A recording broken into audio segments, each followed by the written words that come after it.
I'm Mackenzie and welcome back to my channel. Today is going to be episode 2 of my wedding checklist for November. So I would like to show you guys what I did in the month of November to prepare for my wedding. So first, we have to decide on your theme and colors. But the knot can help you with that. So you're gonna go to the search bar and you're going to type in beach wedding color palette.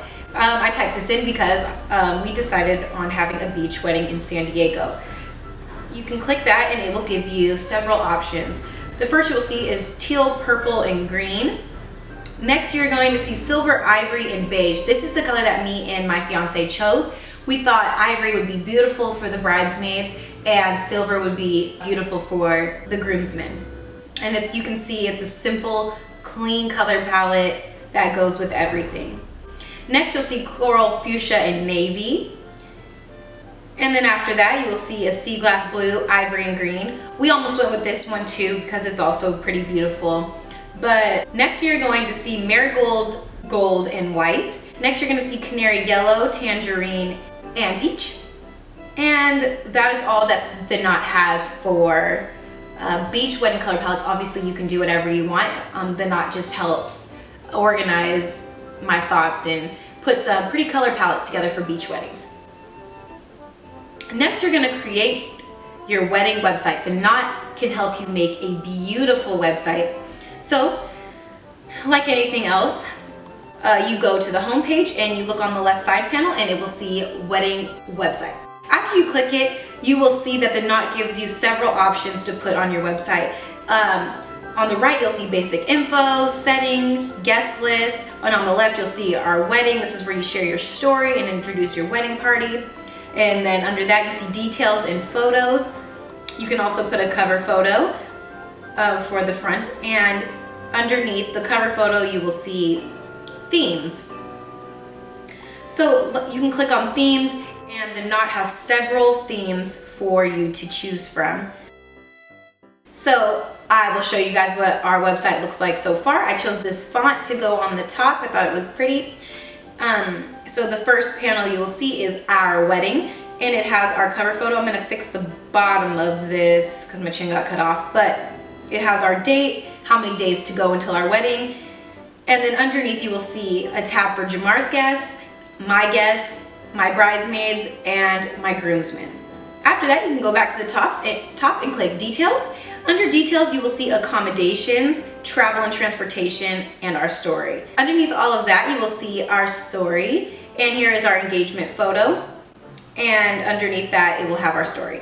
The next panel we have is photos. Under photos, we have just a whole bunch of pictures we've taken on vacations and just throughout our relationship. So it's fun for people to scroll through that and see how you guys have grown as a couple.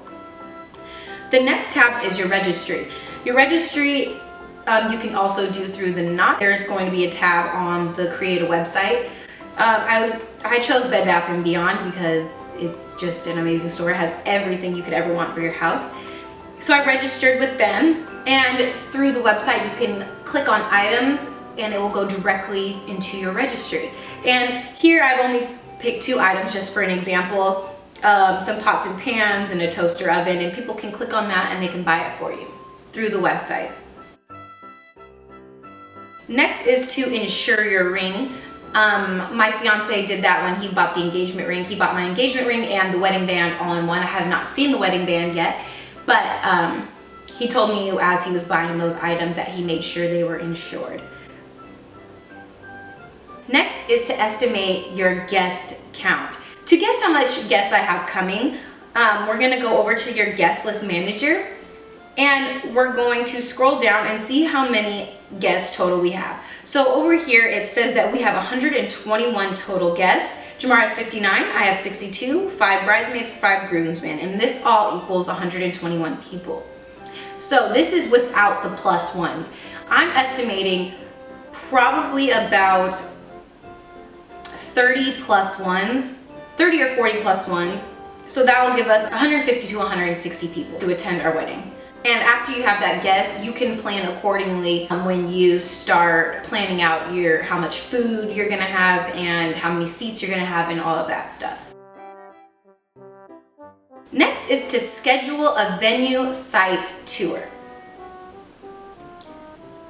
So I'm going to the website of the hotel of the venue that I picked, and we are here. So I'm going to go to the menu because this is a hotel. So they have an option in the menu button. I'm going to click that and I'm going to go over to weddings. As you can see on the left-hand panel, there's a lot of options. There's reception and ceremonies, pre-post activities, you can plan your wedding, there's virtual tours and all of that. So I scrolled down from this page and I wanted to write them and ask them about their packages, and I wanted them to put an estimate price together with all of the stuff that I liked. So I came down here, I wrote my name, my fiance's name, my name to be, any comments that you have. At my particular venue, they do the ceremony, the reception, the dinner. I don't know if, I'm pretty sure some sites only do ceremonies or some locations only do the reception, but at this particular place, it does all three for you. So since my ceremony and reception are going to be in the same area, I went ahead and looked at some virtual tours that they had of the reception areas. So here is the Pacific Terrace, you had a ballroom, you have a park, and you have another terrace called the Sunset Terrace. Then to further look at the reception and ceremony areas, I went down and clicked their wedding brochure at the bottom of the page. And here is where I looked through their brochure. And inside the brochure, they have a page where they show all of their ceremony spaces. So here is their Seagrove Park ceremony space. Next, they have their Pacific Terrace ceremony space. And then after that, they have their Sunset Terrace ceremony space.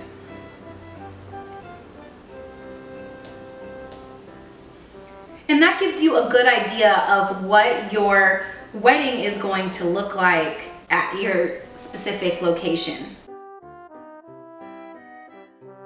Next is to research officiants. This is the pastor that is going to give you away at the wedding. So the pastor that we chose is Mark Francie from Idaho. He was me and Jamar's pastor at school. He has counseled us through our engagement, and him and his family have become one of our greatest friends. So we thought, who better than Mark Francie? Next is to meet with officiants. If you don't have a pastor in mind or don't know any, then I'm very sure that at your venue site that they can give you referrals to people who can give you away at your wedding. I'm not quite sure, but during my venue tour, I will ask that question. Next is to make a beauty plan. The Knot has an awesome page where they will help you get ready for your beauty plan. So in the search, I typed in beauty plan, and I clicked on beauty plan and ideas and etiquette, and clicked on your bridal beauty plan. And here they have everything laid down from your hair to your face to your body and what to do with those in preparation for your wedding. So it starts with your hair. It says once a month you want to do a good deep conditioning treatment. I will leave one of the deep conditioning treatments I like to do in the description box. Then it says once a week, give your hair a rest from all that drying and styling and even shampooing because it causes serious stress on your hair. At least once before your wedding, get your ends trimmed. I would do this a week up into your wedding. Next, it goes onto your face. Once a month, do a home peel. I have a product right here that I like to use on my face. It is a home peel I got at a kiosk at the mall, and it is something I have been using for about 6 months now. And I do use it once a month. Once a week to do a deep cleaning mask. This is a mask right here I like to use to deep clean my face. It has oils in it, it tingles my face, and it makes my face feel so clean. Next, it says once a day, just to keep your face clean. And obviously, we should be washing our face every single day and get products that suit your skin type. And then next it says at least once go get a facial from a professional. And I would do this in the weeks leading up into your wedding so you have a nice, fresh, beautiful face before your wedding day. Next we go on to your body. And it says at least once a month to visit a salon and get a wax. I'm assuming it says do this once a month so you know if you have irritations or anything like that with waxing, but to be honest, I might just shave my legs before my wedding or get a wax before my wedding. Next, it says once a week to hop in the shower for exfoliation. You can get exfoliation balms from Bath & Body Works and just use that all over your body for nice fresh skin. Once a day, give yourself a head to toe lotion rub down. You should always be using lotion when you get out of the shower. It keeps your skin healthy longer and plump longer. So always use lotion when you get out of the shower. This will be great to do months up until your wedding. Then at least once it says hit the spa. I would do this probably a week before my wedding. Just go and get a spa treatment, a massage, a facial, and all of that stuff. Next, for your hands and feet, it says get a professional manicure and pedicure once a month. They say to do this so you can show off your engagement ring, but I would think that if you don't get them often, make sure you just get a pedicure and a manicure a week or a few days before your wedding so your hands and your feet look nice for pictures. Once a week, it says show those feet some love and get off that dead skin. I like to use this to get off my dead skin on the bottom of my heels.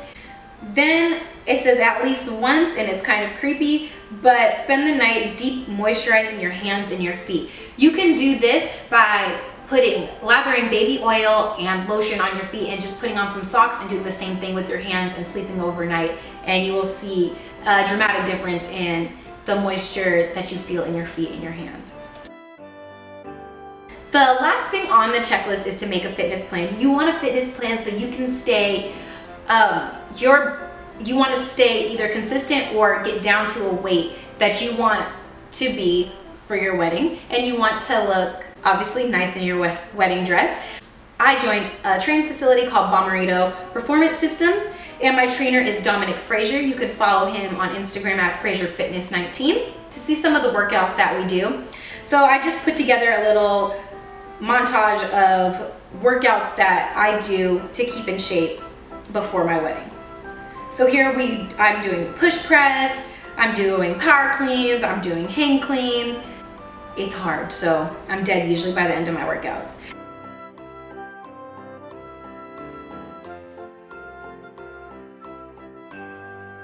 The last thing on the list is to save flower photos. This, I couldn't really find specific flower arrangements on the knot. So I'm assuming when I go on my visit that I will be able to talk to the wedding planners at the hotel about the flowers that I'm thinking of and maybe base some of my flower ideas off the photos that they have on their website. So I'm pretty sure I can ask all those questions on my visit. So that is the last thing. I'll make sure that I record when I go on my visit so you guys can get an idea of how it goes when you go on your venue tour. So that completes my November checklist. Thank you for watching, and I'll see you again at the end of the month in my December wedding checklist. Thanks guys, bye.